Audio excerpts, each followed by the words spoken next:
Why? I want to go to school. Let me go to school. Hey guys, what's up? It's the Culture Detective here investigating your favorite albums, and I know it's been a while. I've been busy, and my phone is running out of storage space, but I still gotta talk about some music. So, let's go. I'm going to do my first mini albums review video of 2020 of the decade, and I'm going to talk about six albums that are released in 2020, not too long ago. Yeah, starting off, I am going to be talking about Poppy with I Disagree. So, Poppy, internet weird person who started posting these cryptic, slightly edgy videos on YouTube a few years back. People got crazy about it, and of course, she had been dropping some music as well. And yeah, this is a pretty wild change of pace because she used to be making some really clean, polished, cutesy art pop that is tongue in cheek, but now I guess she had completely turned her direction towards the fusion of alt metal and new metal with pop music. And here's the thing, on her last album, there are actually a couple of songs that are basically metal pop songs, and I guess these songs did so well that she decided to make an entire album out of it. But also, this signalized a change with her musical production because her ex partner, Titanic Sinclair, is revealed and exposed to be a pretty manipulative, abusive person. So she decided to disagree with him, cut ties with him, and now she's on her own with an entire record label backing her this time, unlike that time with Mars Argo. So I disagree. A full on metal pop record. Starting off, we have the track Concrete, which I'm not too crazy about. I am excited for a metal pop fusion album, but when it's kinda gimmicky and not so serious, it just kind of takes the experience off, and I think the first track is the biggest offender of that on the entire track list. The guitar riffs here are not necessarily all that head-banging or infectious. They're actually kind of cheap. We get a break beat here, some low-key beats at first with Poppy saying, "Bury me 6 feet deep," and then suddenly, jarringly, we transition into a very bright, light-hearted chorus where Poppy's singing, "Chewy, chewy, yummy, yummy, yummy," which is, I know in a way she's kind of taking the piss, but still, I can't take the track seriously. And it just sounds like it's trying to be both edgy and funny and a little random, but then at the same time, not really. And then we get some industrial noise and some beach pop at the back. It's just kind of a mess. But fortunately, the album isn't like that at all. The next track, the title track, is way more coherent. I like the bass riff more. We get some ASMR chants, a really triumphant chorus with beautiful vocal harmonies, Poppy just screaming, screeching, "I disagree with how you're treating with me," and or something like that. I don't really remember the lyrics. Yeah, which is, I guess, one of the concerns with the music on this album is that they're not really all that memorable, even though the fusion of pop and metal should be, kind of fresh. The next track, Blood Money, is this ultra edgy dubstep infused metal track, which sounds more gimmicky than, again, it is memorable. So while yes, I do appreciate the super edgy direction that Poppy is going towards, I don't think this is a great song at all.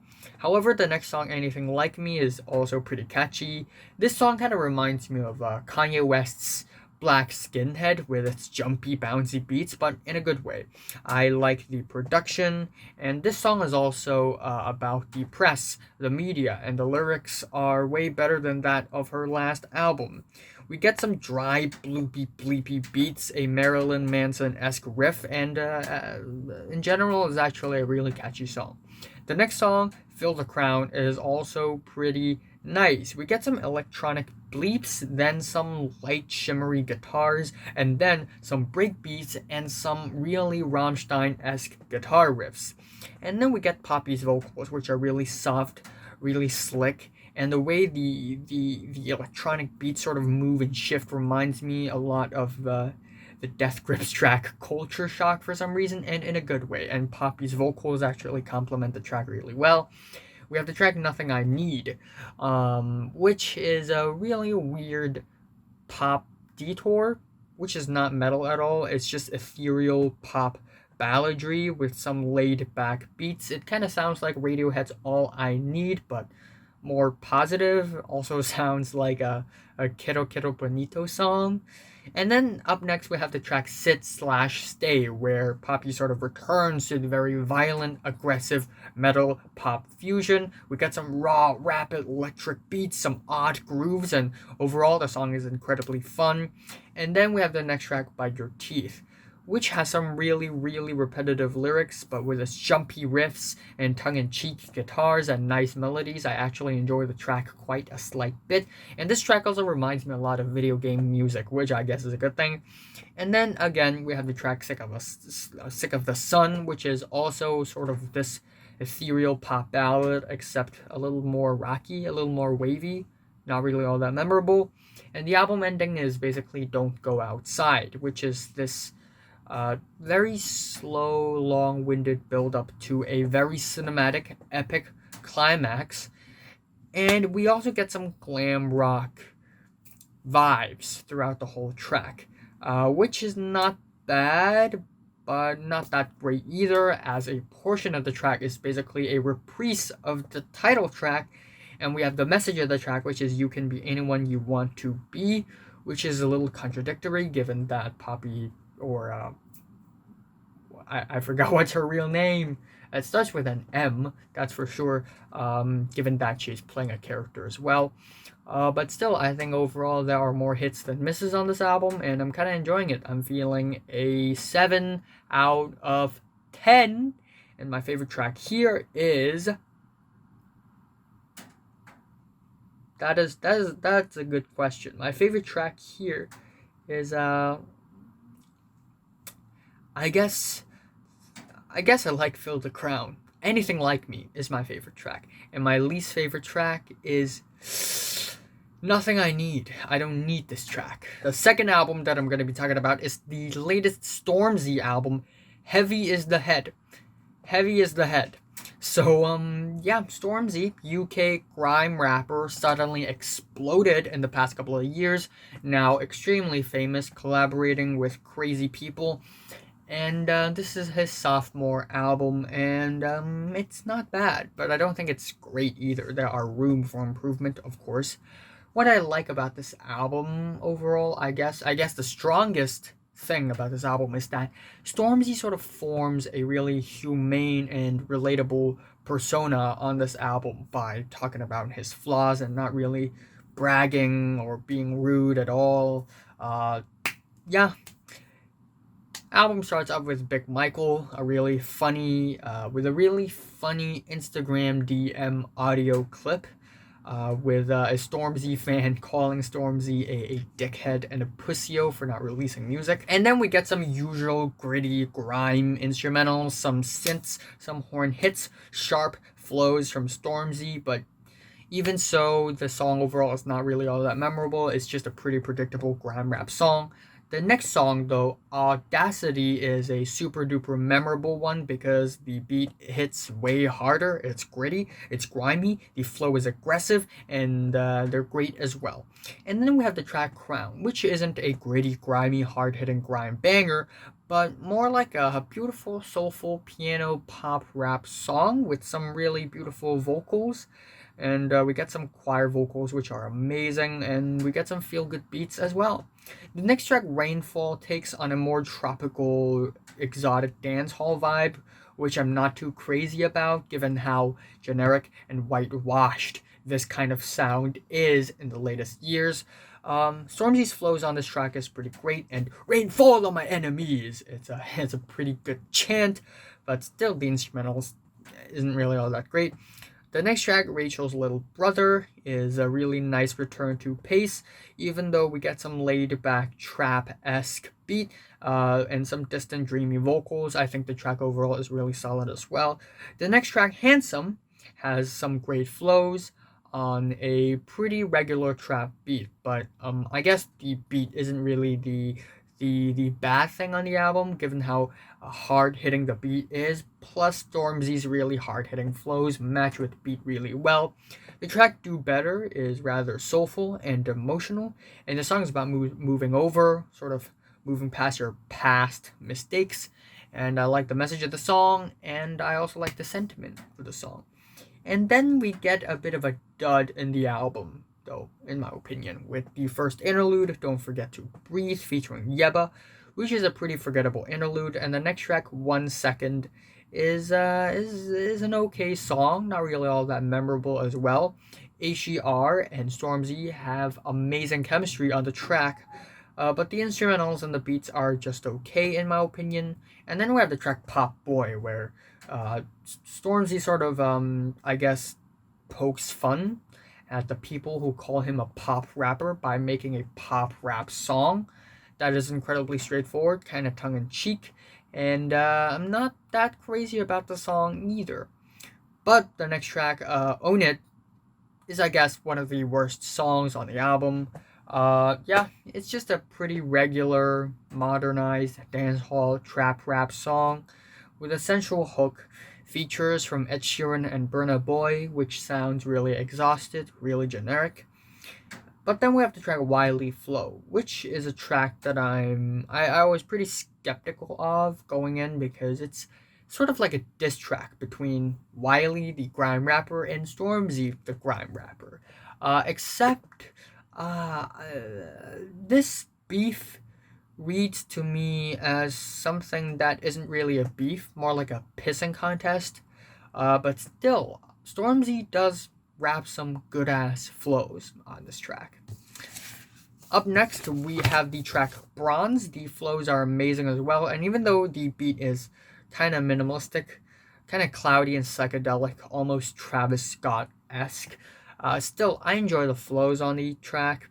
And we have the track Superheroes, which Stormzy sort of raps in a similar flow that is hard-hitting, but the instrumentals here is way better than the previous track, where we get some nostalgic R&B vocals.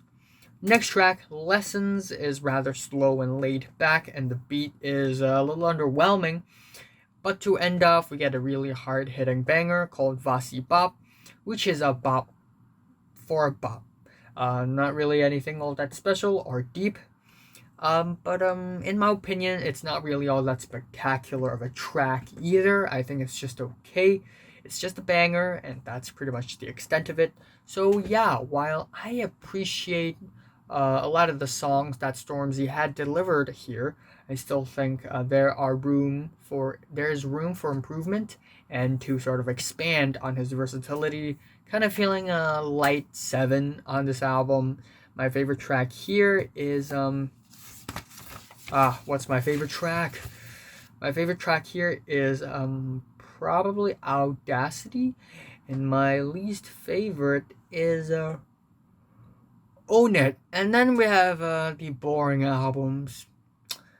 Starting off, we have the latest Selena Gomez album, Rare.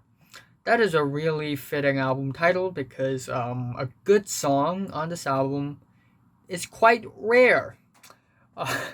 Selena Gomez, she's been making music for a long time already, but she never really wowed me as a singer. Her voice isn't really all that special. Her musical style is kind of generic, kind of cheap and predictable, kind of formulaic.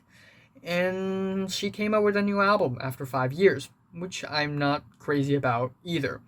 So, I'm gonna be quick on this thing because I didn't want to listen to this album. I didn't want to review this album either, but I guess I kind of want to talk about it because why not? So, we have tracks like the title track, Vulnerable, and Let Me Get Me, which pretty much fall onto the category of generic pop music. The instrumentals are very thin, they're a little minimal, The melodies are really wordy, not really all that hooky, not catchy at all, and kind of cheap and bland. And then we have the track Kinda Crazy, which has more exotic flavors, but still similar to the 3 previous aforementioned tracks, kinda boring. We have the track Cut You Off, which also is a pretty boring pop song with not much in terms of instrumentals and beats. And as for the lyrics, cutting toxic people off is such a common and regular topic. It's like Selena Gomez had set herself a goal to cut toxic people off from her life on every single album. And then we have the track Look at Her Now, which I've covered last year. It's on my worst songs of 2019 list for the right reasons. The verses are really not that great. They're formulaic, they're cheap. But then we have the chorus where Selena Gomez goes, I like it when a pop artist is trying to experiment with something a little weirder, a little freakier, maybe quirkier, but the way the are on the chorus, it's spare my ears. Then we have the track Lose You to Love Me, which is a ballad that I find kinda bland. And we also have tracks like People You Know and Crowded Room, which are also really, really boring tracks. The beat is pretty non-existent on these 2 tracks, but I guess the most boring track on the album is Fun, which is anything but fun. I mean, actually, at first, the track does sound kind of fun with the very dry beats and the slick vocals. Even though the beginning sounds minimal, it sounds like the song is gonna build up to a more satisfying climax. But no, that is straight up the entire song. It's incredibly boring, yes. But it's not true that this entire album is garbage. There are a couple of songs that I actually do kinda enjoy. First off, we have the track Dance Again, which is pretty self-explanatory given that the track is kind of danceable, it's kind of groovy. And we also have the ending track on the album, A Sweeter Place, featuring Kid Cudi. And given that it is Kid Cudi, it is actually a pretty gratifying song. Kid Cudi and Selena Gomez, while they don't have the greatest chemistry in the world, I still like Kid Cudi's soothing vocals, and I think the melodies on this album is kind of sweet as well. So yeah, overall, boring ass album, not really all that interesting, still kind of cheap and formulaic. Feeling decent 4 on this thing. Favorite track here is Dance Again. My least favorite is Fun. Next on the agenda, we have the latest Halsey album, Manic, which is similar to the Selena Gomez album, Rare, in that it is some really cliche, generic, cheap pop music. And I don't know why Halsey keeps calling her music alternative. It's just pop music. That's it.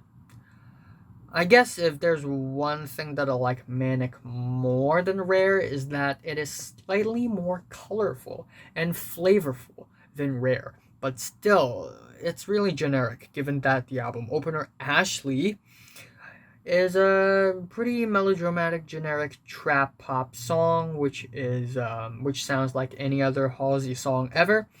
Tracks like Graveyard, Clementine, Without Me, and Still Learning are really repetitive, redundant, tedious pop songs that are, again, very cliche and very generic, especially for the song Without Me, which is a little irritating, to be honest.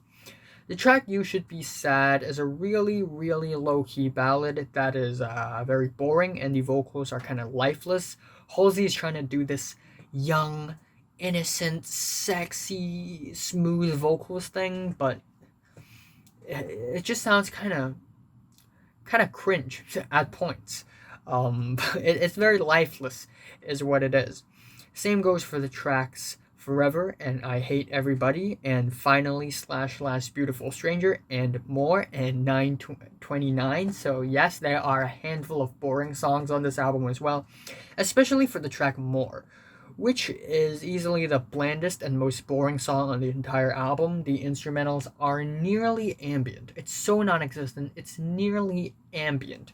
And the vocals are so bare, and they're not necessarily great as well. The melodies are non-existent as well. And overall, I skip the track every time I listen to it. I listen to 30 seconds of the track, and I already know what the entire song sounds like.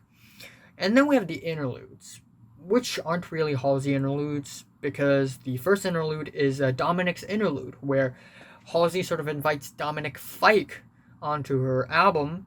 And while I don't think this interlude is that great or that good, but it's actually kind of decent in comparison with other tracks on the album. The singing is okay. I do like the soulful pop melodies here. We get some pinches of strings here, which is really nice.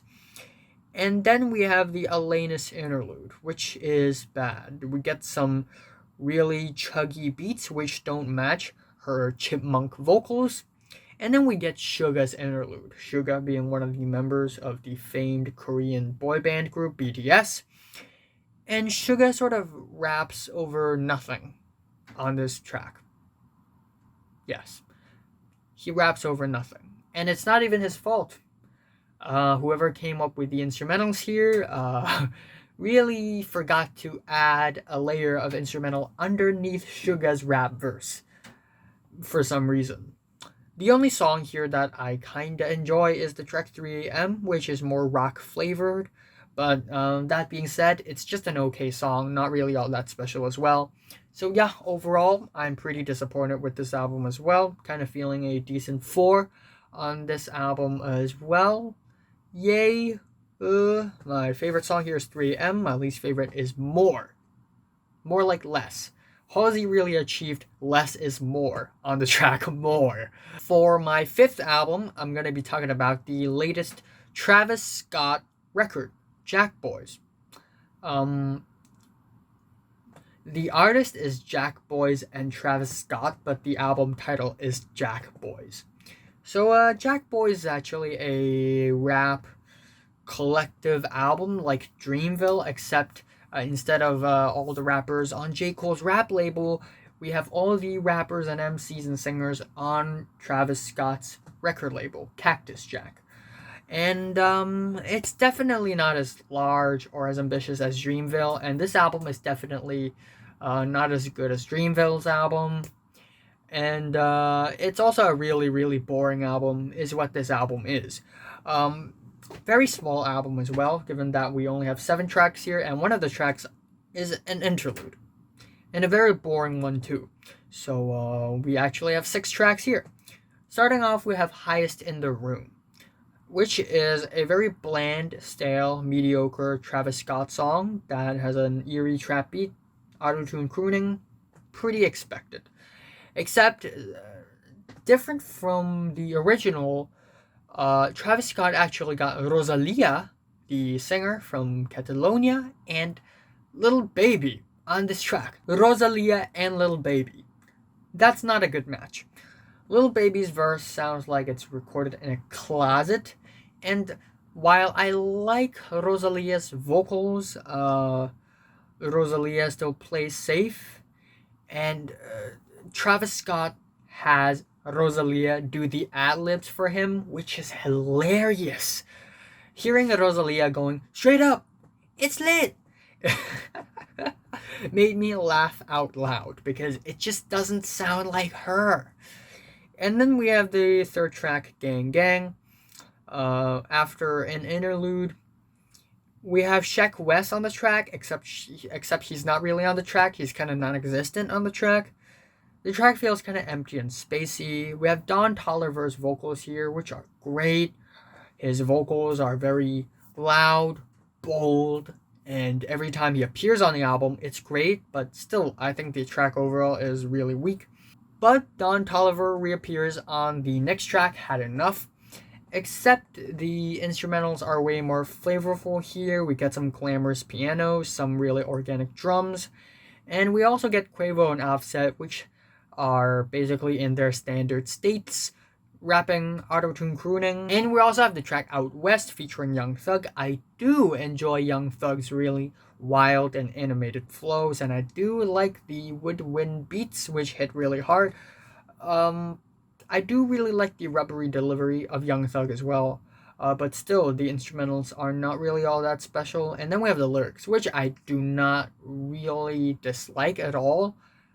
It just sounds really awkward, given that the lyrics are basically these really weird graphic depictions of oral sex, about pussies and dicks and privies, and it's on top of this really dry beat, which sounds really awkward.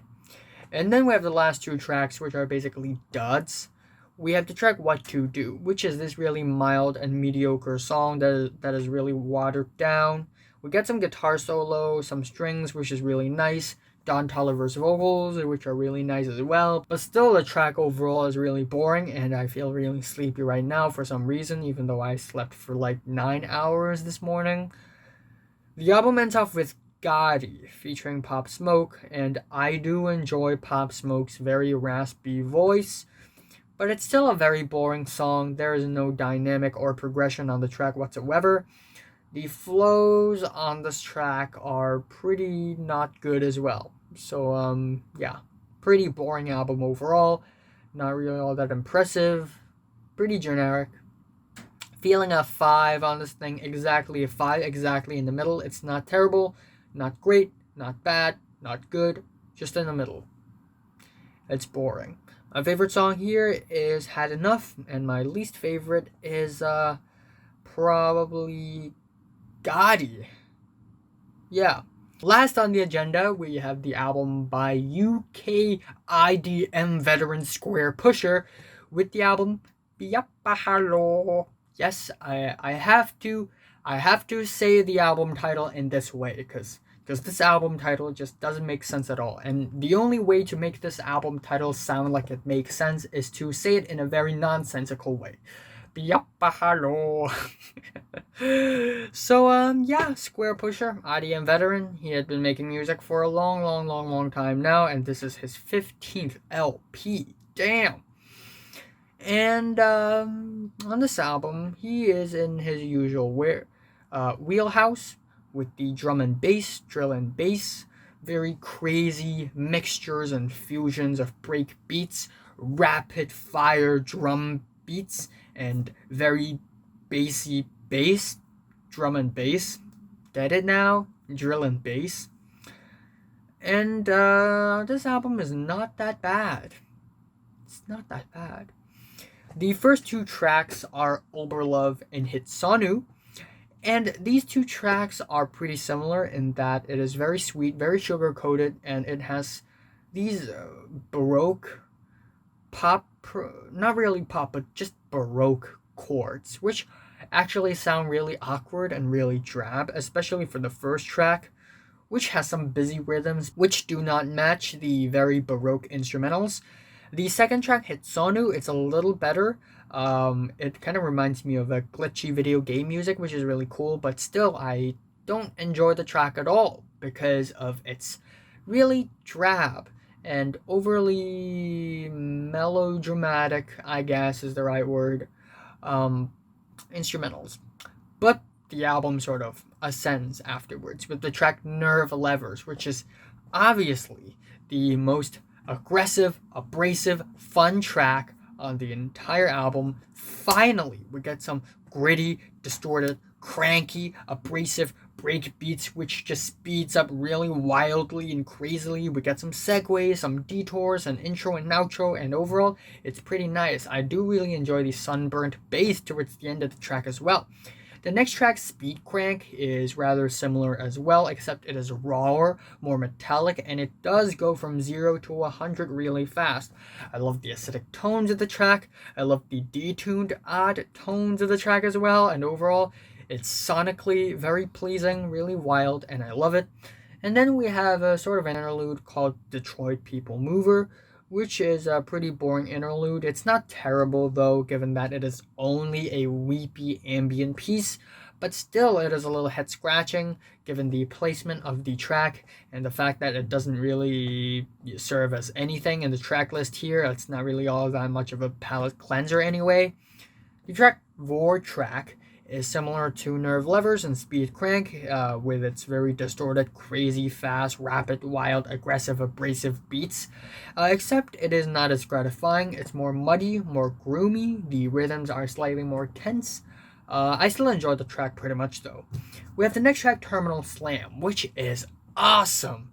Again, similar to Nerve Levers, Speed Crank, and Vor track, it's some glitchy, grinding beats, except on this track, the beats are even more glitchy, it grinds even harder, and we also get some supersonic speed kick drums that just goes for some reason, and it's just really impressive. The next track, Macrev Bass, is a very long-winded track that has a really loose start, but once it explodes into this really noisy, insane, dramatic, disorienting bass noise, which is really friggin' awesome and crazy. The ending, the way it disintegrates and degrades, is really cool as well. And the album ends off with 80 Angela, which is another ambient piece. That's kind of anticlimactic in my opinion, but is not similar to Detroit People Mover. This piece is long, and this piece is like a soundtrack straight out of a horror movie, because it tries to be scary with its ambient drones, its light hums, its windy noise, but it's not really all that scary, and occasionally, once in a while, we get this boom, boom, which sort of interrupts the scariness of the track. So I guess as far as ambient music goes, this isn't really all that great of a track, but still, I like this album overall. I think it's decent. I think there are more hits than misses, and I'm kind of feeling a light 7 on this thing as well.